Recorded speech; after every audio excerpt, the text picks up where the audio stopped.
Round trip from Kawayan to New Clark City. May kumakaway pa. May kumakaway pa. Ito na nga, pinapagtas natin North Luzon Expressway.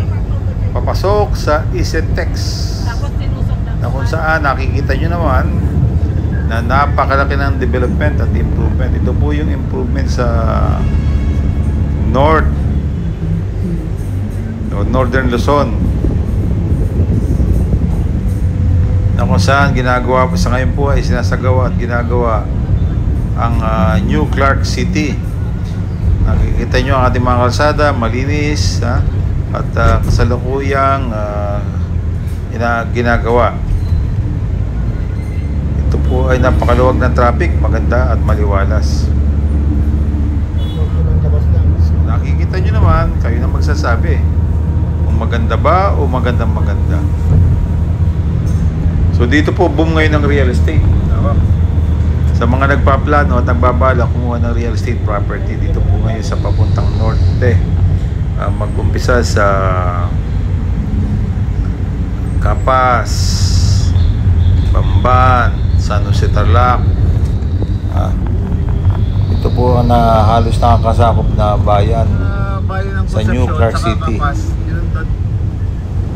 Sa ngayon, kasalukuyan natin binabagtas ang bago at maliwalas na kalsada. Kaya nakikita nyo, puro solar power lights ang mga ginagamit, most developed. So dito po ang mga development at improvement, magiging next city sa tayo doon. Central Luzon. Actually, sa ko po ito ng Central Luzon, not Northern Luzon. So napakaliwalas, maganda at kitang-kita nyo naman. Wala pang masyadong traffic kasi nga ginagawa pa, pero open na for public. Kung gusto nyo pong tumagos dito, papunta ng Tarlac City, Pangasinan, at pwede rin daanan papuntang Baguio. So napakaliwalas po at maganda. So ngayon po kami nagro-road trip. So nagkatuwaan kami, pamilya namin, nag-road trip kami. Kasi meron pong tayong property doon sa dulo sa Poangco Highway na along the road. At makikita nyo naman. So dahil kami nagkatuwaan at may sasakyan naman, eh binagtas po natin itong North Luzon.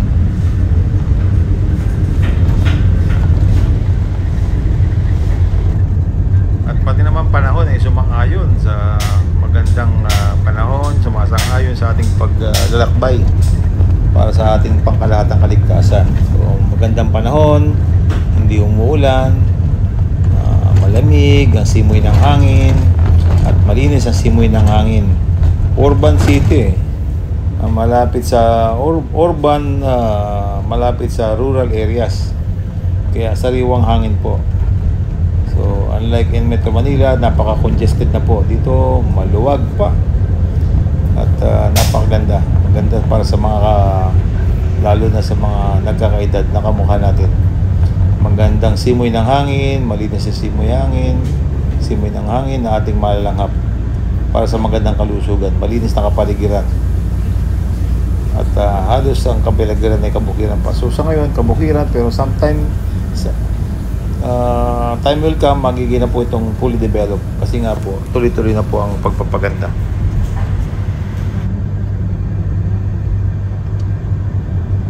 So mula Capas, New Clark City, papasok po tayo sa San Jose along Poangco Highway. At maganda rin ang kalsada rito kasi bago pa nga at kukunti rin ang mga sakyan pumapasok. So matapos nating makita yung location ng property, ay umikot lang tayo. Nag-round trip lang po tayo para lang po makita natin yung accessibility. So 15 minutes from New Clark City, and then Clark City back to Metro Manila, 2.5 hours more or less, or 3 hours kung may traffic. So ngayon po, pabalik na tayo ng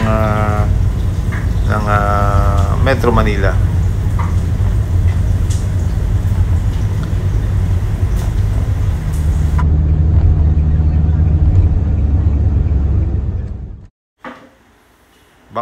po, back to back na napakalinis ng kapaligiran.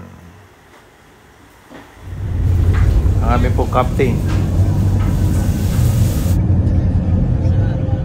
So, salamat po sa maliwal sa paglalakbay. Thank you po and God bless you all.